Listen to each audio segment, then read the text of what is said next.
पूज्य श्री के वचनामृत बोल 48 तारीख 4/12/1999।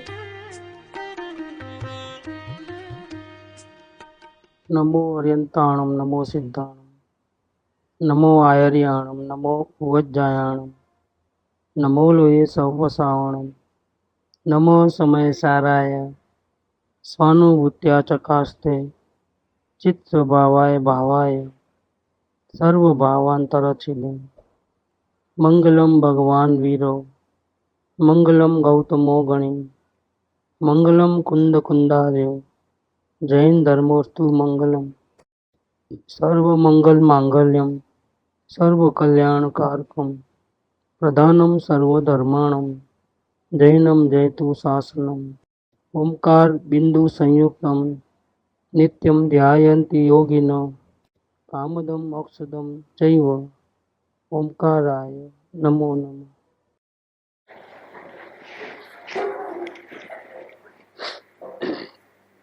पूज्य बेन श्री के वचनामृत 48 नंबर 48।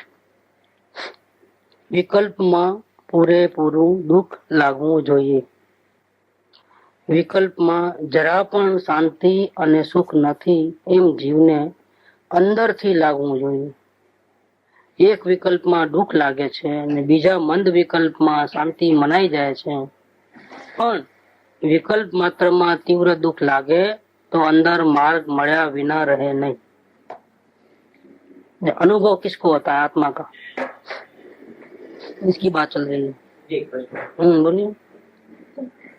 भविष्य की प्लानिंग लेके किसी विचार चलते हैं, तो भविष्य में जो जैसा होना है सोच के वो विकल्प से बच सकते हैं या अपने ज्ञाता भाव में रह करते हैं।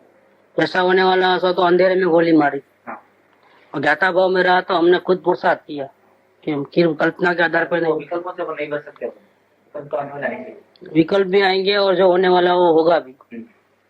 किसी को हटाना नहीं, किसी को आगे पीछे नहीं करना है, अपने को तो वर्तमान में ज्ञाता भाव में रहना। अपन ये सोच के कि अपने भविष्य की प्लानिंग जैसे विकल्पों को अपन नहीं हटा सकते नहीं, इसका फल बुरा आता है। भविष्य का प्लानिंग करना वो निदान है, निदान से कर्मों का बंध होता है।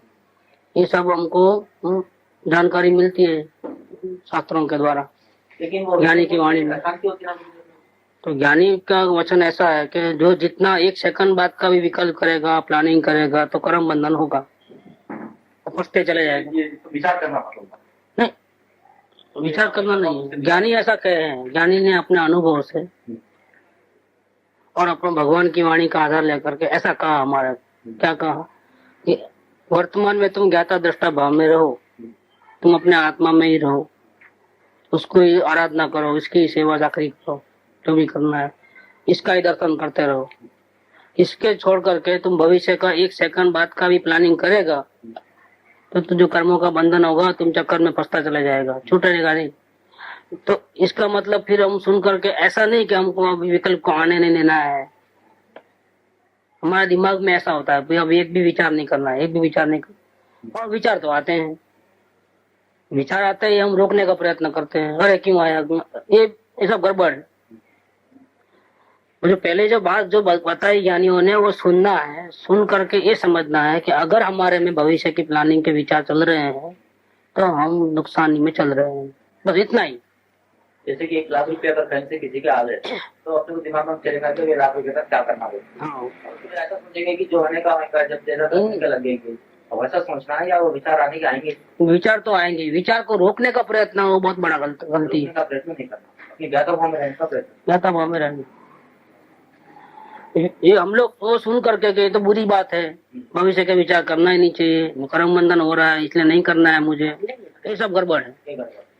तो मेरे को ऐसा लग रहा था कि भविष्य की जो प्लानिंग जो चल रही कहीं ये गड़बड़, भविष्य की प्लानिंग गड़बड़ है, उससे कर्म का बंधन होता भी है, लेकिन वो हमको ज्ञानियों ने कहा भी है इस प्रकार से कि भविष्य की प्लानिंग करोगे तो आप फंसते जाओगे। इससे बेटर है कि तुम वो समय को अपने आत्मा को देखने में लगा दो, तो ज्ञाता दृष्टा भाव में रहोगे तो जो होने वाला वही होने वाला है। तो तुम हमेशा ज्ञाता दृष्टा भाव में रह के शांति में रहना। लेकिन ये इसका अर्थ ये नहीं है कि फिर अभी आते हैं तो उसको हटाओ। हमारी यहाँ गलती हो गई, आते हैं तो हम हटाते हैं, ये गड़बड़ है। तो अब इसमें अशांति इसका अर्थ ये है, पुरुषार्थ का एक ही रूप है, पुरुषार्थ का दूसरा रूप नहीं है। पुरुषार्थ माने अनचाही बात हो जाए तो उसको ठीक ठाक करो, वो पुरुषार्थ नहीं है। जो कुछ भी गलत सलत जो भी हो हमारे नसीब के अनुसार, जो कोई भी घटना घटे, प्रतिकूलता हो अनुकूलता हो जो भी हो, उसको आगे पीछे नहीं कर सकते। एक विकल्प को भी आगे पीछे करना पुरुषार्थ नहीं, कोशिश करना पुरुषार्थ नहीं है। कोशिश करना मतलब क्या, हमारी लैंग्वेज में जो कोशिश जिसको बोलते हैं वो पुरुषार्थ नहीं है। कोशिश नहीं करना वो भी पुरुषार्थ नहीं है। अब नहीं करूंगा, अब नहीं करूंगा, वो भी गड़बड़ है। करूंगा वो भी गड़बड़, नहीं करूंगा वो भी गड़बड़ है। ये चक्कर से ही हट जाना है, या तो दृष्टा भाव में रहना है। लेकिन जब परेशानी नहीं रहती ना गुरुजी, उस समय ज्ञाता भाव में ज्यादा रहती है। लेकिन जब परेशानी आती तो उस तरह के विचार चर्चा, इसीलिए परेशानियां ज्यादा इम्पोर्टेंट है। अनुकूलता से ज्यादा परेशानियां जब आती है तो हम कितने आगे बढ़े हैं उसका मापदंड निकलता है। जब परेशानी नहीं है तो हम बिल्कुल आत्मा के गुणगान गाते हैं, सत्संग करते हैं, शांति से रहते हैं। लेकिन जब परेशानी आती है तब क्या करते हो? तो अगर वो कमाई की है, अगर सही ज्ञाता भाव की आत्मा की कमाई की है अगर, तो हम उसमें भी लड़ाई करते करते शांति में रहेंगे। हम कहीं भी फंसेंगे नहीं, रोना चिल्लाना नहीं करेंगे, हम ज्ञाता भाव में ही जिंदगी बिताएंगे, शांत रहेंगे। क्योंकि परेशानी में तो सारे दुनिया वाले सब हैरान हो जाते हैं, राजा हो चाहे महाराजा हो। जब तकलीफ आती है तब उसका तो दिमाग खराब हो जाता है, अब क्या करूं कैसे करूं, यही हो जाता है पूरा। तो उस टाइम में अगर हमने ज्ञाता दृष्टा भाव की कमाई की है, अपने भगवान की शरण ली है, तो बिल्कुल शांति रहेगी। लेकिन अशांति इस बात की होगी गुरुजी कि उस वक्त जल्दी जल्दी इधर आना नहीं होगा। तो आना नहीं हो रहा है तो आने को बोलता भी कौन है? आने को कोई बोलता भी नहीं। उसका दुख क्यों लगाए? दुख लगाना तो इस बात का लगाओ कि हमको अभी इतना प्रमाद क्यों हो गया है, हम अपने आत्मा में क्यों नहीं जाते हैं, उसकी आराधना क्यों नहीं करते हैं। यहाँ आने से लाभ नहीं है, आत्मा की आराधना करने से लाभ है। वो नहीं होवे तो यहाँ आना मतलब सीखने के लिए। अगर आप अपना उपयोग वहां आत्मा में लगा सकते हो तो आपको कोई बुलाता भी नहीं है। नहीं लगा सकते हो तो आना है। क्यों? यहाँ ही आपकी गलतियां निकलेगी और गलतियां सुधारोगे तो वहां घर बैठे भी आपका उपयोग आत्मा में लगेगा।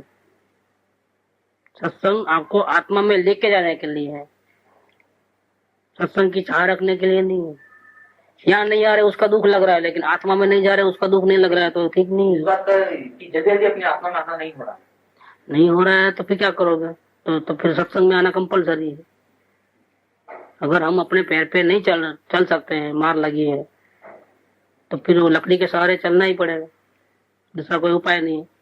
अंदर जा भी नहीं सकते, सत्संग भी छोड़ देते हो, सत्संग की महिमा नहीं रहती है और गिर जाओ। परिणाम तो परिणाम है, जहाँ दाल मिलेगा वहां चले जाएंगे। पानी के जैसा जहाँ उतार रहता है वहां पानी चले जाता है। जब परिणाम बहुत बिगड़ते हैं तब तो सत्संग किसी भी हालत में नहीं छोड़ना चाहिए। सत्संग चालू रहना चाहिए, तो वही एक बचाएगा। नहीं तो शांति में रहेंगे नहीं, अशांति अशांति अशांति हो जाएगी। तो यहाँ स्टेबल हो जाना चाहिए। सत्संग सुनना वो सत्संग थोड़ा है। सत्संग में जो बात कही उसकी आराधना कितनी थी। अगर आप करोड़ों साल तक सुनते रहो लेकिन वो जो बात बताया उस पर तो अमलीकरण एक दिन भी नहीं किया है, और फिर कहो कि आप बोलते हो सत्संग की इतनी महिमा है, हमको तो कुछ मालूम, हमारा में चैन नहीं आया, हमारा जीवन तो कहाँ बदला है। आप तो सत्संग की बहुत महिमा करते हो, आधी घड़ी का सत्संग भी मिले तो भी बहुत बड़ा काम हो जाता है। सत्पुरुष का एक क्षण का भी अगर सहवास मिल जाए, कांटेक्ट हो जाए, तो जीवन मुक्त हो जाता है, भव सागर तीर जाता है। सत्पुरुष का एक सेकंड का भी सत्संग मिल जाए तो। और हमको तो इतने साल से कर रहे हैं, कोई फर्क ही नहीं आ रहा है। तो फर्क नहीं आ रहा है, उसमें गुनाह किसका है? सत्संग का है या हमारा है? तो हमने जिस प्रकार से हमको कहा गया उस प्रकार से अपने आत्मा की आराधना नहीं की, हमारी गलती रह गई। वो गलती कौन सी रह गई, वो बात यहाँ करते हैं 48 में। हम सत्संग करते हैं लेकिन कुछ गलती करते हैं, और गलती के कारण से हमको आत्मा का अनुभव नहीं होता है। ऐसी कौन सी गलती, उसकी बात यहाँ करते हैं 48 में। बहुत सुंदर बात है। વિકલ્પમાં પૂરેપૂરું દુઃખ લાગવું જોઈએ. अंदर में तकलीफ होनी चाहिए. किसकी? संयोगों की नहीं. किसी ने गाली दी उसकी तकलीफ नहीं होनी चाहिए. वाइफ हमारा कहा नहीं मानता है, नहीं मानते हैं और हमको तकलीफ हो जाती है, वो ठीक नहीं है. लड़का हमारा कहना नहीं मानता है और तकलीफ हो जाती है, वो ठीक नहीं है. पिताजी हमारे नहीं सुनते हैं, वो तकलीफ होती है, वो ठीक नहीं है. तकलीफ विकल्पों में होनी चाहिए. हमारा लेना देना किसके साथ, हमारा फायदा नुकसान किसके साथ. अगर विकल्प है तो हमारा नुकसान है, विकल्प कम है तो इतना, वो हिसाब से उतना कम नुकसान है. और विकल्प नहीं है, आत्मा का आनंद मिल रहा है तो फायदा है. आत्मा के आनंद को कौन रोक रहा है? हमारा सबसे बड़ा दुश्मन कौन? अन्य पदार्थ नहीं है, संयोग नहीं है. उसको दोष देना हो तो बहुत बड़ी गलती है.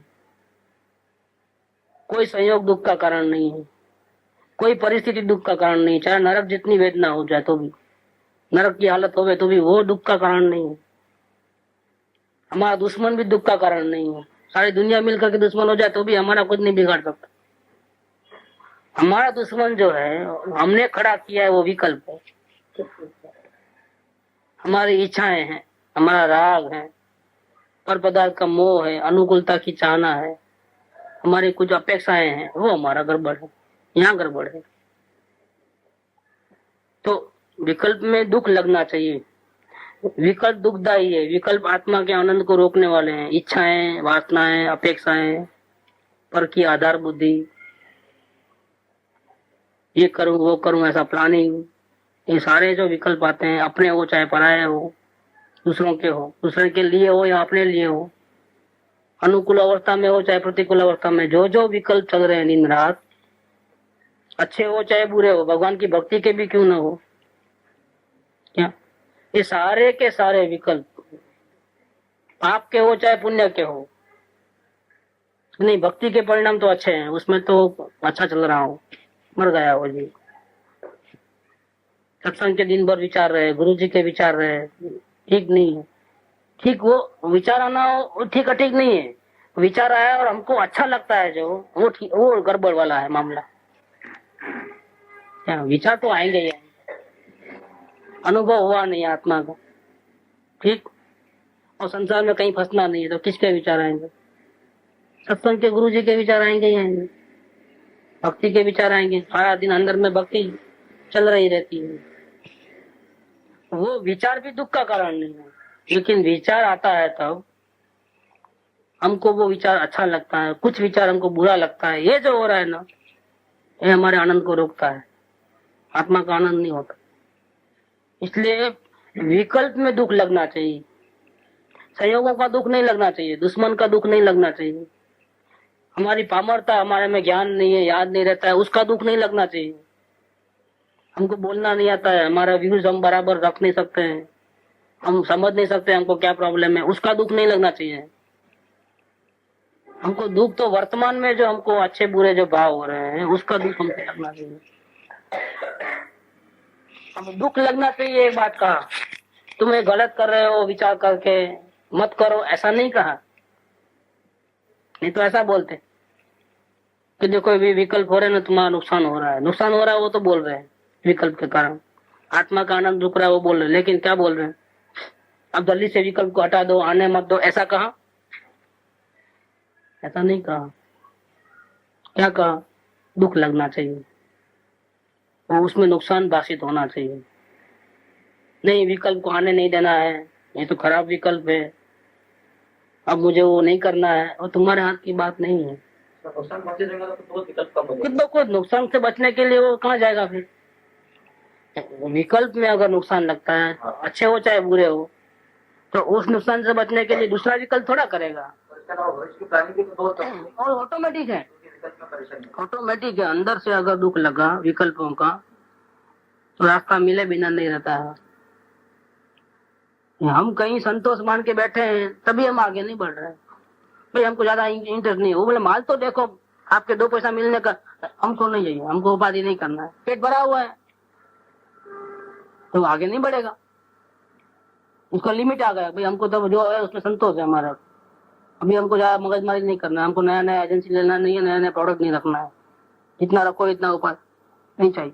नहीं देखो तो सही, एकदम किसी के पास नहीं ऐसा है मोनोपोली है, हमको नहीं देखना है। इसका मतलब क्या, हमारा पेट भरा हुआ है, हमको पूरा संतोष है।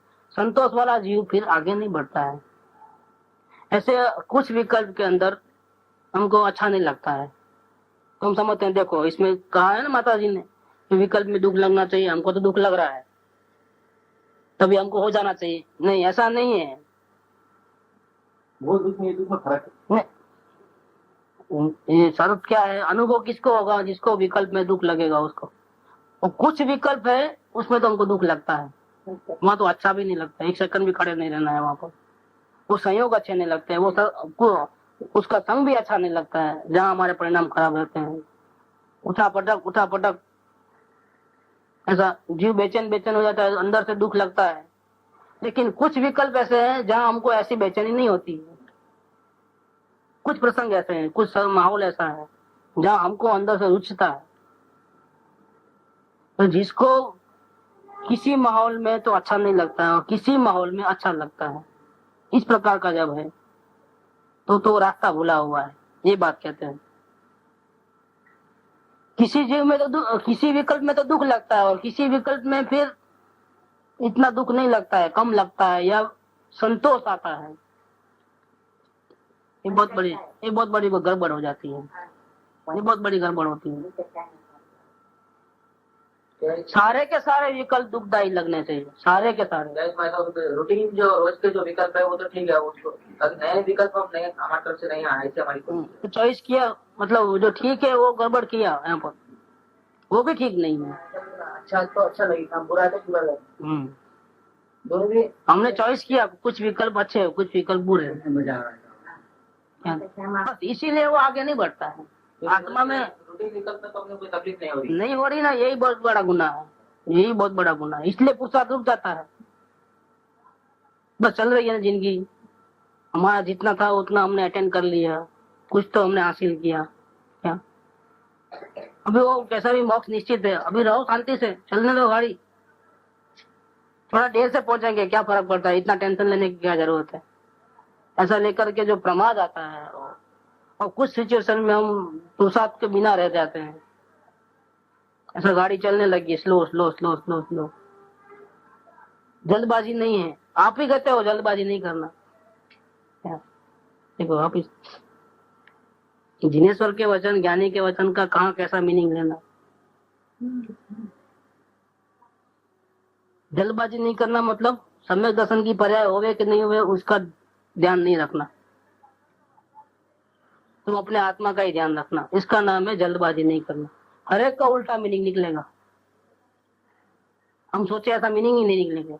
जल्दबाजी नहीं करना का मतलब क्या, जल्दबाजी करेगा तो धोखे में रह जाएगा, तुमको आत्मा हाथ में नहीं आएगा। इसका मतलब क्या कि सम्यक दर्शन की अपेक्षा मत रखो, अनुभव हुआ नहीं हुआ मत देखो, तुम तो अपने प्रभु के दर्शन में मस्त रहो। प्रभु बड़ा है, सम्यक दर्शन की पर्याय बड़ी नहीं, केवल ज्ञान की पर्याय भी बड़ी नहीं है। और इसलिए वो घड़ी घड़ी ध्यान में बैठे बगैर अभी नहीं हुआ अभी नहीं हुआ, इसका नाम जल्दबाजी है। ध्यान कहाँ है, आत्मा में नहीं है, अनुभव की परिणति में। इसका नाम है जल्दबाजी नहीं करना। ऐसा गलती नहीं करना, लेकिन जल्दबाजी नहीं करना मतलब प्रयत्न भी नहीं करना, प्रमाद हो जाना, ये बात नहीं है कुछ। ये प्रमाद अभी आप ही बोले जल्दबाजी नहीं करना, इसलिए हम बोले जो देर सवेर पहुंच जाएंगे, अब गाड़ी चलने दो। और एक दिन पहले तो 2 दिन पहले तो वो भक्ति भी अच्छी है, या तो राजी हो जाए, चलो हमको कुछ मार्क्स तो मिले आज, सब बुरे तो हम गए बीते तो नहीं, कुछ हमको भी स्टैंड बाय मिला है कि हमारा भी काम हो जाएगा। भाई काम हो जाएगा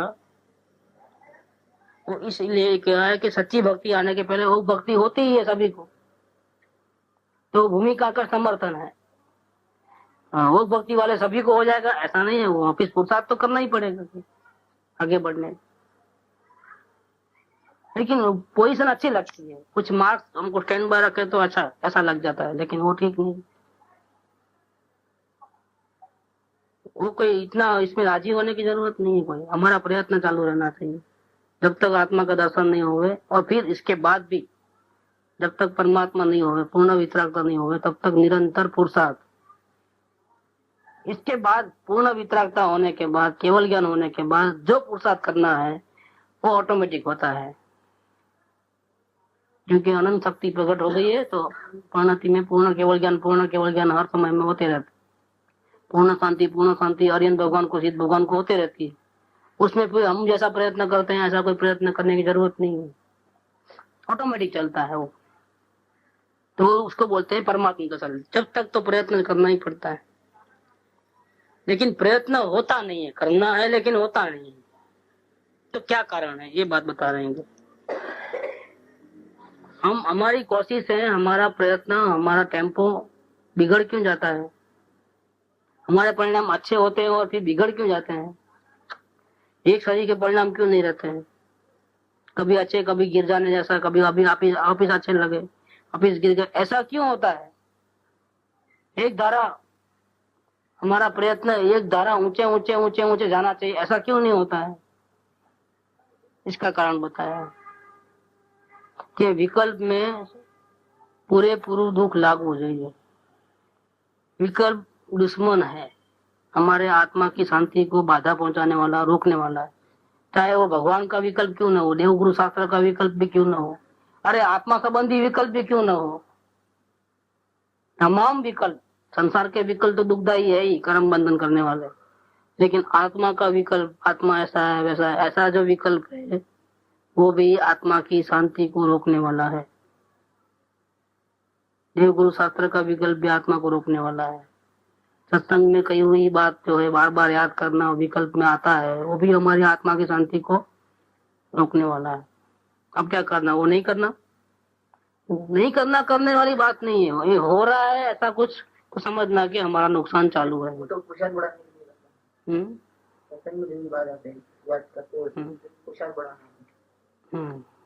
पुरुषार्थ बढ़ाना मतलब कैसा? ज्ञाता दृष्टा भाव में रहना। पुरुषार्थ करना माने एक ही बात है, किसी को हटाना नहीं, किसी को आगे पीछे नहीं करना, वर्तमान में हमको ज्ञाता दृष्टा भाव में रहना, इसका नाम पुरुषार्थ। और ज्ञाता दृष्टा भाव जो दो प्रकार का, एक परिणाम को देखने का, अपने तीन प्रकार का, एक बाहर में अपना कोई लेना देना नहीं, ऐसे पदार्थों को देखना, उसका ज्ञाता दृष्टा, अच्छा बुरा नहीं करना पदार्थों में, जो है, नहीं है, नहीं है, अच्छा बुरा कुछ नहीं। एक ज्ञाता दृष्टा भाव जो है अपने परिणामों का, परिणाम चल रहे हैं और हम देख रहे हैं, और ज्ञाता दृष्टा भाव में रह रहे, सिर्फ देख रहे हैं और कुछ नहीं कर रहे, हटाना करना कुछ नहीं। तीसरा ज्ञाता दृष्टा भाव है अपने मूल स्वभाव का, उसको देखते रहो, मैं तो भगवान हूँ, भगवान हूँ, भगवान हूँ, भगवान परमात्मा हूँ, ऐसा करते। तीनों में कौन सा अच्छा है? तीसरा अच्छा। लास्ट नहीं होगा तो फिर परिणाम का, लेकिन पहला वाला तो काम का ही नहीं, उसमें टाइम वेस्ट। फर्स्ट वाला तो हाँ, पहले राग द्वेष तो नहीं होंगे जितने पहले करते थे, लेकिन हमारा टाइम वेस्ट। हमको क्या मतलब है? हमको लेना देना तो विकल्प के साथ है हमारे, ये हमारे परमात्मा के साथ, और किसके साथ क्या लेना देना है, वो अच्छा हो या बुरा हो, कैसा भी हो। तो विकल्प में पूरा दुख लगना चाहिए, नुकसान भाषित होना चाहिए। जो है वो प्रयोग है, वो वेद ज्ञान का प्रयोग। सेकंड नंबर अवलोकन है, और पहला नंबर है वो टाइम वेस्ट है। पर पदार्थ को देखना, राग द्वेष नहीं करना, इन्वॉल्व नहीं होना, अच्छा बुरा नहीं बोलना। ठीक है, हमारे को राग कसाय तीव्र नहीं होंगे, लेकिन हमारा टाइम वेस्ट है। हमारा प्रयोजन कसाय कम करना वो प्रयोजन नहीं है, हमारा प्रयोजन है स्वरूप दर्शन होना, स्वरूप की भ्रांति टल जाना, दर्शन में खत्म हो जाना। पर पदार्थ को देखे, लेकिन हमने कहा राग द्वेष किया, आज भला बुरा कहाँ बोला, लेकिन देखा किसको? तुम्हारा क्या फायदा हुआ देखने से? तीसरे जो प्रयोग है ना, विकल्पात्मक विज्ञान जो होता, वो तो अंदर से जितना अवलोकन से जीव आगे बढ़ने को वही कर सकता है, वही कर सकता वही है। कर सकता सहज में होता है, इसको गोकर्ण पट्टी नहीं, वही सहज होता है। वो तो सेकंड नंबर सही होगा तो थर्ड नंबर अपने आप आएगा और चलेगा। सेकंड में मेहनत नहीं किया है तो तीसरे में तो आने का सवाल नहीं है, क्योंकि सेकंड तो दिखता है, बोलने से इसका काम नहीं होता, अंदर से निकले। क्योंकि विकल्प तो दिखते हैं, परमात्मा थोड़ा दिखता है। जिसको विकल्प नहीं दिखते उसको परमात्मा कहाँ से दिखेगा? तो सेकंड वाली चैनल थ्रू थर्ड चैनल में आना होता है। सेकंड वाले चैनल में इस प्रकार से देखना, इस प्रकार से ज्ञाता दृष्टा भाव में देखना, ताकि हमको ये हो जाए पोजीशन। कौन सी पोजीशन? कि विकल्प में पूरेपूરું दुख लागू જોઈએ। ये रिजल्ट आना चाहिए। परिणाम को देखने का रिजल्ट क्या निकलना चाहिए? अवलोकन का रिजल्ट क्या? अपने आप आ जाएगा। अवलोकन करते करते क्या होगा? अवलोकन परिणाम को देखते देखते देखते देखते क्या हो जाएगा? होगा क्या? रिजल्ट क्या निकलेगा? अवलोकन करते करते करते करते परिस्थिति का त्रास नहीं होगा, बीमारी होगी उसका डर नहीं है, सहयोग बिगड़ गए उसका डर नहीं है, लेकिन अंदर में किसी पदार्थ के बारे में, अपने या दूसरे के बारे में, भूतकाल के, वर्तमान काल के, भविष्य काल के, अच्छे या बुरे जो भी परिणाम होते हैं, आपके हो चाहे पुण्य के, वो सब दुखदायी लगने लगेंगे। और दुखदायी लगने लगेंगे उतना ही नहीं, अब इसकी मात्रा भी बताइए यहाँ पर। विकल्प में दुख लागू જોઈએ इतना ही बात नहीं है, विकल्प में पूरेपूરું दुख लागू જોઈએ, बात ये है। पूरेपूરું दुख लागू જોઈએ। नहीं, हमको दुख तो लग रहा है, ऐसा नहीं है कि नहीं लग रहा, लेकिन कितना लग रहा है, इसकी मात्रा कितनी, कितना दुख लग रहा है? नहीं लग रहा, दुख तो लग रहा है, लेकिन कैसा? मृत्यु तुल्य लग रहा है क्या? एक एक विकल्प चाहे किसी का भी हो, आत्मा संबंधी भी हो, या फांसी जैसा लग रहा है क्या? हमारा कोई गला घोंट रहा है और फिर कितनी तकलीफ हो, ऐसी तकलीफ हो रही है क्या? कोई हमारा गला दबा दे दुश्मन और सांस रुक जाने लगे और जैसा अभी बस खत्म हो गया, उस टाइम में जो तकलीफ होती है, क्या वैसी तकलीफ हो रही है क्या हमको विकल्पों?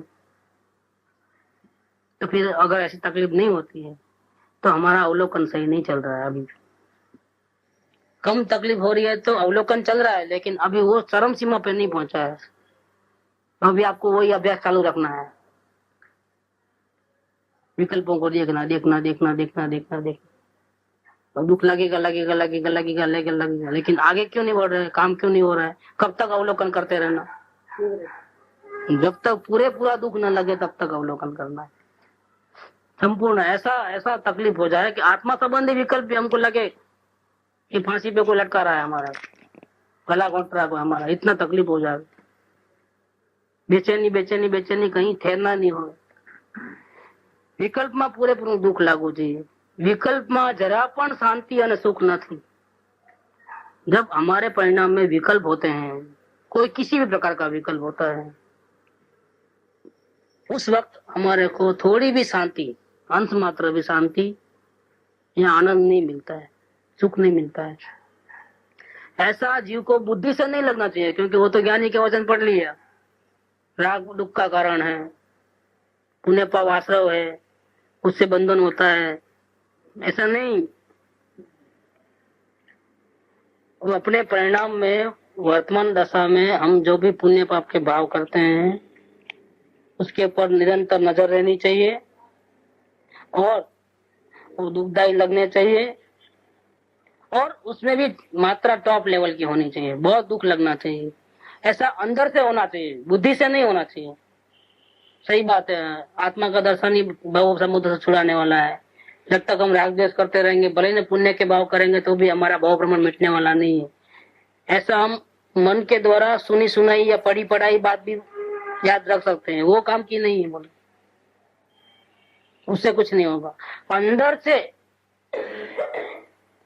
से ये जीव को विकल्पों का दुख लगना चाहिए, और बिना अवलोकन होता ही नहीं। ये अवलोकन का ही बोले है एक्चुअली में, अवलोकन का रिजल्ट बता रहे हैं, और अवलोकन में कहाँ गलती हुई बता रहे हैं। एक्चुअल में अवलोकन का बोले विकल्प में पूरेपूરું दुख लागू चाहिए, और वो भी इसमें जरा भी सुख नहीं है, शांति नहीं है, वो अंदर से लगना चाहिए। अब ऐसा नहीं लग करके जनरली क्या होता है उसकी बात करते हैं। तो अवलोकन करने वाला जीव को क्या होता है कि एक विकल्प में दुख लगता है, और दूसरे जो कम देवगुरु शास्त्र के विकल्प हो, सत्संग का विकल्प हो, आत्मा संबंधी विकल्प हो, या क्रोध कम हुआ हो, विकल्प टूटे नहीं, आत्मा का दर्शन भी नहीं हुआ है, लेकिन गुस्से वाला स्वभाव थोड़ा शांत होगा।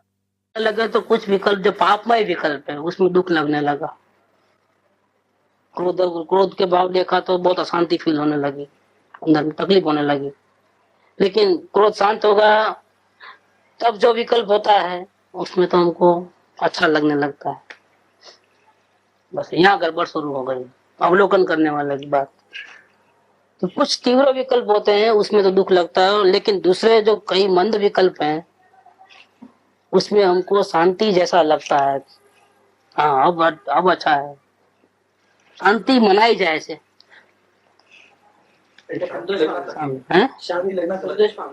संतोष संतोष मिथ्या समता, कपावड़े की लैंग्वेज मिथ्या समता। दूसरे मंद विकल्प में शांति मनाई जाती है, पर विकल्प मात्र में, चाहे पर पदार्थ का हो, चाहे अपने परिणाम संबंधी हो, चाहे देवगुरु शास्त्र संबंधी हो, सत्संग संबंधी हो, चाहे आत्मा संबंधी हो, विकल्प मात्र में तीव्र दुख लगे, सिर्फ दुख लगे वो नहीं चलेगा। 100% दुख लगे तो अंदर मार्ग मिले बिना रहे नहीं। अब हम आत्मदर्शन करने निकले हैं, अपने यथाशक्ति जो भी प्रयत्न हम सुने हैं वो करते हैं, और अभी भी हमको मार्ग नहीं मिला है। अभी कितना आगे चलना बाकी है, अभी कितनी कोशिश करनी बाकी है, तो यहाँ तक आवे वहां तक कोशिश करनी बाकी है अवलोकन की। जब ये रिजल्ट आए तो समझ लेना अभी हमको अनुभव होने वाला है। ये रिजल्ट है। अब ये बात सुन करके कोई आर्टिफिशियल दुख लगाना शुरू कर दे तो गड़बड़ हो जाएगी वापस। लेकिन हर एक बात की मर्यादा है, आर्टिफिशियल कुछ करना नहीं। आप परिणाम को देखते जाओ देखते जाओ देखते जाओ, वो गुस्सा चालू रखो ज्ञाता दृष्टा वाला। जब अनुभव की घड़ी नजीक आएगी, जब आत्मा का दर्शन होने ही वाला है, समझ लो घंटे आधे घंटे एक दिन में, तब आपकी ये पोजीशन हो जाएगी अपने आप। ये कंपलसरी है, इसीलिए पहले ये करें तो गड़बड़ हो जाएगा। पुरुषार्थ का एक ही रूप है, आप देखने जानने के सिवा कुछ कर सकते नहीं। जब हम ऐसा नहीं करेंगे तो आएगा कैसे? वो अपने आप आता है, वो करने से नहीं आता है। रोना धोना वेदना जो है लगाई नहीं जाती है कुछ। जैसे किसी से प्रेम होता है तो प्रेम करना नहीं पड़ता है, वो हो जाता है। इसी प्रकार से तो दर्द भी जो है, हमको हमारा स्वरूप के दर्शन नहीं हो रहे हैं, उसका जो दर्द है वो उसको रोकने वाले विकल्प हैं। वो विकल्पों का दर्द जो है वो लगाया नहीं जाता है, वो दर्द लगता है। जितनी हमारी स्वरूप की भावना तीव्र होगी उतना ही उनको उस रास्ते में आने वाले कांटे चुभेंगे हमारे को। या हम अपने परमात्मा की प्रेम करें, उसकी चाहना में डूब जावे, उसके दर्शन के बिना हमारा तो भवसागर कटिंग होने वाला ही नहीं, गिरने वाला ही नहीं। जब हमारे प्रभु को हम राजी करेंगे तभी हमारा काम होने वाला है। जब तक हमारे ज्ञान में हमारी परमात्मा हमारा स्वरूप नहीं आएगा तब तक तो कितना भी करो जीरो है, हमारा निवेदन नहीं है कुछ। तो हमारा तो एकमात्र आधार यही है। कौन आधार है? यही आधार है, परम गुरु जो बैठा है, देवाधिदेव अंदर में बैठा है, वही हमारा आधार है। उसके दर्शन नहीं हो रहे तो कौन रोक रहा है हमारे को? कोई नहीं रोक रहा है, हमारे ही विकल्प रोक रहे हैं हमारे। ऐसा करके उसके दर्शन में बाधा पहुंचाने वाले हमारे किए हुए अज्ञानतावश प्रमादवश जो हमारे ही विकल्प हैं वही हमको रोक रहे हैं। तो उसका दुख हमको लगना चाहिए। उतनी मात्रा में दुख लगेगा जितनी मात्रा में आप अपने परमात्मा से प्रेम करते हो। क्या सोगानी जी को पूछा ये सवाल, ऐसी शरत क्यों? विकल्प में दुख लगना चाहिए। और नेगेटिव साइड से क्यों बात करते हो? हमेशा आप त्रिकाली ध्रुव की महिमा करने वाले ये बात क्यों कहते हो? आप अपनी महिमा करो ना, त्रिकाली ध्रुव, मैं तो परिपूर्ण भगवान हूँ, मैं तो सिद्ध भगवान हूँ, फिर भगवान से भी अधिक हूँ, ऐसी बात करने के बदले ये आपके मुंह से ऐसी बात क्यों? चौहानी जी को प्रश्न पूछा गया। हाँ, ऐसा क्यों कहते हो आप दूसरे मंद पुरुषार्थ वाले ज्ञानी या दूसरे ज्ञानी बोले वो ठीक है, ये आप तो दूसरी बात ही नहीं करते हो, आत्मा की महिमा में डूबे रहते हो सारा दिन। जब भी बात करते हो तो फायरिंग करते हो सीधा, त्रिकाली ध्रुव के उतनी महत्ता आती, फिर आपके मुंह पे ये बात क्यों? विकल्प में तीव्र दुख लगना चाहिए, ये तो नास्ती में चले गया। आपको आधार की क्या जरूरत है? त्रिकाली ध्रुव को मैं बिना किसी आधार वाला हूँ, किसी की जरूरत नहीं है, मैं अपने में परिपूर्ण हूँ, मैं ही परमात्मा हूँ, ऐसे कहने वाले को दुख लगना चाहिए, इतनी भी अपेक्षा क्यों? तो बोले विकल्प भी अस्थि की अपेक्षा रखता है। एक ही बात को जब अस्थि से कहते हैं तो मैं परिपूर्ण भगवान हूँ, मुझे किसी की जरूरत नहीं है, उसी बात को अगर नास्ती से कहते हैं तो उस पोजीशन में बाधा पहुंचाने वाले जो भी विकल्प है वो कैसे लगते हैं? दुखदायी लगते हैं। जिसको अपने परमात्मा से प्यार है, उसकी पूरी कीमत है, उसकी वैल्यू है, उससे बेहिसाब प्रेम है, उसको पाने की बेहिसाब भावना है, उसके बिना वो जिंदा नहीं रहना चाहता, अपने प्रभु के दर्शन के बिना वो जिंदा रहना नहीं चाहता। इतना प्रेम हो गया है अपने परमात्मा से, स्वयं से प्रेम इतना हो गया है, उसको ही ऐसी घटना घटेगी क्या कि विकल्प को देखते देखते देखते तीव्र दुख लगेगा। कि हर एक की बस की बात नहीं, आत्मा की बात बहुत सुनते हैं, सुनने में से बहुत कम लोग अवलोकन करते हैं, और अवलोकन करने वाले में से बहुत कम लोगों को ये पोजीशन आती है। कौन सी? विकल्प में तीव्र दुख लगना चाहिए, विकल्प मात्र में तीव्र दुख लगना चाहिए। बहुत कम लोगों को ऐसा तकलीफ आती है। ऐसा हैरान परेशान हो जावे क्या चल रहा है मेरे अंदर में, ये भवंदर क्या चल रहा है, नहीं चाहिए मुझे दुनिया की दौलत,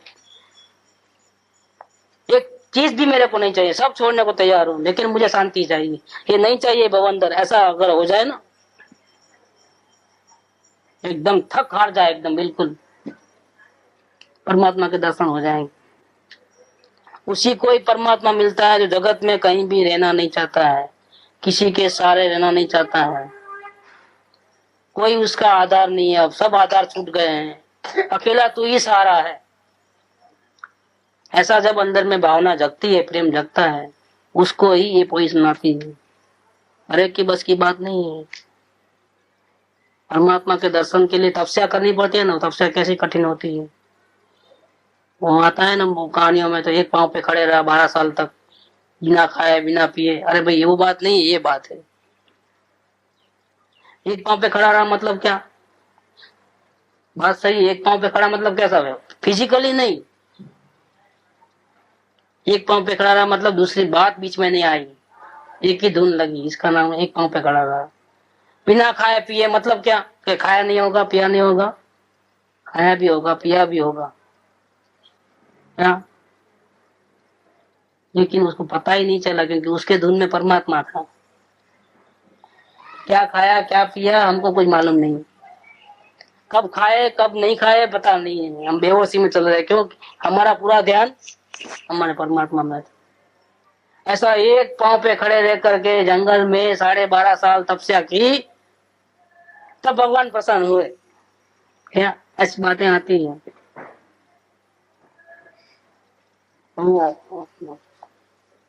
जब वो प्रैक्टिकल रूप कैसा हुआ होगा, फिर वो बात कहानी के रूप में आई और फिर हमारे कान में पड़ी, तो हमने उसका मीनिंग ही बदल डाला।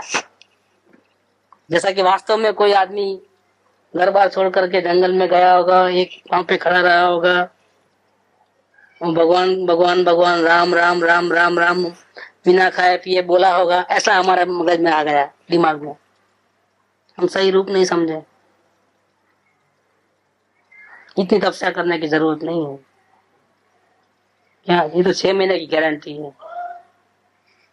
एक धुन एक निष्ठा से अगर अपने भगवान आत्मा से प्रेम करके उसके कल्याण की भावना रख करके अगर विकल्पों का सिर्फ अवलोकन करना चालू करो, सच्चे दिल से प्रयत्न करो, शुद्ध अंतःकरण से, मार्ग मिले बिना रहेगा नहीं, गारंटी है, अनंत ज्ञानियों की गारंटी है। इसलिए ये जो सेंटेंस है, ये जो बोले 48 का विकल्प में पूरा दुख लगना चाहिए, इसका मतलब क्या? कब लगेगा? जब हमको हमारे परमात्मा की, हमारे स्वरूप की इतनी महिमा हो जाएगी, इतनी महिमा हो जाएगी कि इसके बिना हम एक सेकंड जिंदा नहीं रह सकते। इतना हमको प्रेम हो जाएगा, इसके बिना हम रह नहीं सकते। तब यही होने वाला है। तब आत्मा संबंधी विकल्प भी हमको बेकार लगेगा कि नहीं, हमको नहीं करना है। बहुत सुंदर आया है ये बात। हमको तो दुख लगता है संयोगों का, प्रतिकूलताओं का, शरीर में रोग आया उसका, कोई बात नहीं माने उसका, धंधा ठीक नहीं चले उसका, नहीं, वो परमात्मा को मिलने का रास्ता नहीं है। उसमें तो दुख लगना ही नहीं चाहिए। हमको तो हमारे विकल्पों से ही लेना देना है, विकल्प का ही दुख लगना चाहिए। जब ऐसे ऐसे प्रसंग बनते हैं तब हमारे अंदर में क्या होता है? हमारे अंदर में हर्ष होता है तो उसका दुख लगना चाहिए, हमारे अंदर में शोक होता है तो उसका दुख लगना चाहिए। ये दुख लगना चाहिए। एक सिक्के की एक साइड है, सिक्के की दूसरी साइड क्या है? हमको हमारे परमात्मा के प्रति प्रेम रहना चाहिए, उसका ही एक का सहारा लेना है, दूसरा किसी का सहारा लेना नहीं। एक ही आधार है जगत के अंदर। चरण कमल जिनवर कहे घुमा सब संसार, पर क्षणभंगुर जगत में एक निज आत्म तत्व ही सार। पूरा दुनिया में घूम लिया, लेकिन भगवान के चरण कहते हैं कि अब नहीं। यहाँ ते पद्मासन विराजे जिनवर जल के शांति अपार। बैठ गए पलाटी लगा, नहीं जाना है किधर भी। मेरा परमात्मा, मेरा शांति का धाम, सुख धाम मेरे पास है, मुझे कहीं जाना आना नहीं। क्लास बहुत घूमा, बहुत फिरा, बहुत भटका, अब नहीं भटकना। अब तो अपने राम में ही रहना है। बस ऐसी जिसको भावना होगी उसको ये पोजीशन आ जाएगी। सबको नहीं आएगी, अवलोकन करने वाले सबको ये पोजीशन नहीं आती। आत्म भावना में कमी होती है तो ये पोजीशन नहीं आती। आत्म भावना पूर्ण रहती है, ये पोजीशन आती है। सारे विकल्प, चाहे पुण्य के हो चाहे पाप के हो, तीव्र दुख लगता है। दुख लगता है नहीं, तीव्र दुख लगता है, तो समझ लेना कि हमारा बेड़ा पार है। तो पुरुषार्थ पे डिपेंड है। पुरुषार्थ मैंने ज्ञाता दृष्टा भाव, पुरुषार्थ का दूसरा उठा पटक नहीं है। उसका हम देखने वाले रह जाए हर प्रसंग में, वही हमारा पुरुषार्थ है। और 49 नंबर ये बहुत बढ़िया है। थोड़ा ही ठीक, चलो भक्ति ले लो, कल ले लेंगे 49। सुख धाम अनंत सुसंत चही, दिन रात रहे तद ध्यान मही। प्रशांति अनंत सुधामय जे, प्रणमु पद तेवर तेजयते। प्रणमु पद तेवर तेजयते।